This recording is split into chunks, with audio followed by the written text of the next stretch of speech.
Amal Diamond waa mid ka mid ah gabdhaha ugu caansan baraha xiriirka bulshada dhinaca internetka oo ay aad u wada garanayaan dhalinyarada isticmaasha barta internetka. Amal Diamond waxaa si weyn loogu garanog yahay muujinta muuqaallo qoobka ciyaar ah oo ka fog anshaxa iyo qaadashada dhar aan ku habboonayn gabar ahaan.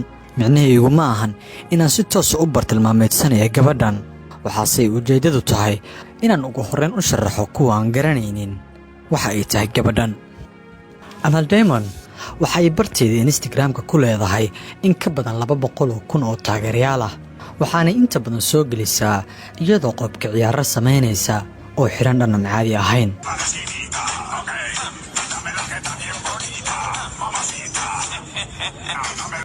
inta badan saameynteeda dhanka internetka waxay gaartay inay dagaal internetka kula gasho YouTubero iyo fanaaniin caan ah kuwaasi oo ay is-afgaareen. markii horreysay waxaa baraha bulshada aad ugu faafay muuqaal gabadhan oo sawir la gashay fanaanka reer Tanzania ee Diamond, waxaana lagu eedeeyay gabadhan Soomaalida ah inay ku ooysay wajiga hore ee fanaankan ay taageerada u tahay xilli ay sawir la galaysay.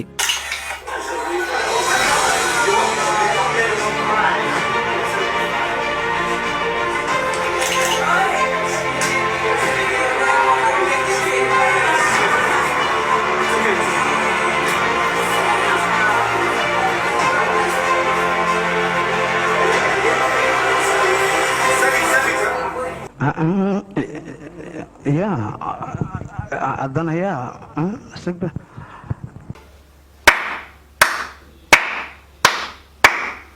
هرمران قرن yeelkeeda mar kale isbuucan ayay baraha bulshada ruxday kadib sawir uu bartiisa Facebook soo geliyay YouTuber-ka caanka ah Shiine Culay oo ay la sawiran yihiin Najuu Caraalo oo YouTuberada iyo gabadha la yiraahdo Amal Diamond oo ay warbixintan ku socoto.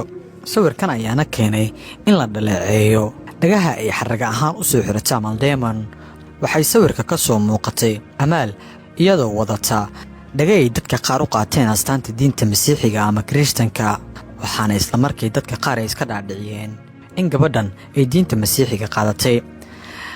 balse muuqaal uu saacado kadib soo geliyay bartiisa YouTube-ka ayuu ku sharaxay Shiine Culay in waxyaabaha dadka iska dhaadhiciyeen ay yihiin been abuur, isla markaana Amal dhagaha ay wadatay aysan ahayn calaamad diin ka turjumaysa haddii dadka qalad ay ka fahmeen la saxay. hadda halkan waxaan rabnaa inaan ku samayno sicitaan degdeg ah waxaa dhinacayga fadhiya walaashay boqorad Amal Diamond iyo ogaasad gabar caan baxday Najuu Caraale.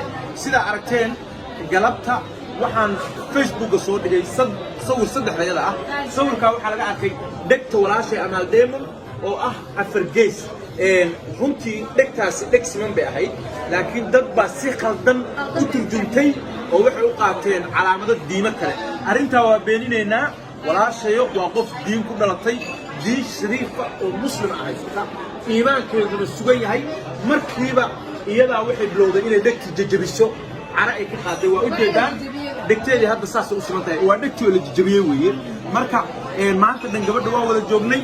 khaladkaa aad fahanteen annagu ma fahmin, waxaa idiin muuqday annaga markaa nooma muuqan. markii aad soo dhigteen khalad haddaa u fahanteen waxaan leenahay sidaa wax u fahanteen waxuma jiraan. haddana waa laga daba tegay dhegtii wataa Amal. hadalka Shiine kadib waxaa Amal ay ka hadashay in diinta Islaamka ay ka baxday iyo in kale iyadoo tiri waan islaamaya Soomaaliya laakiin waxaan ii sheegayaa anu muslim baan ku dhashay waalidkii camal soo adeegay diinteedii ugu fiicneed baan haystaa. weligayna isma dhahayo diintaada ka bax, weligayna isma aaminin. marka inta yarta khaladka u fahanteena waa taas oo laga shaki saaray, waa la jajabiyey. walaasho waa jajabisay, waa jajabisay. waa ilaahay maya khaladba ma ahayn be, iyagaa khalad fahmay. dhegtuna waxay ahayd dheg siman bay ahayd. tan kale calaamadii la mooday waxay caan ku tahay inay kala dheer tahay, laakiin dhegtan dheg siman bay ahayd. gabadhu maanta dhan waa nala joogtay boqoradu, wax ceeba oo aanagu ku aragno ma jirin.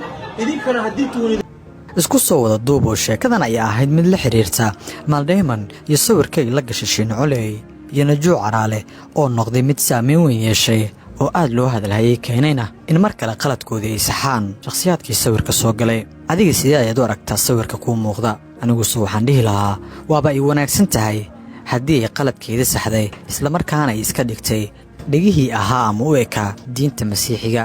magacaygu waa Shaafici Maxamuud Nur Shaafino. يا أدنى يا سبة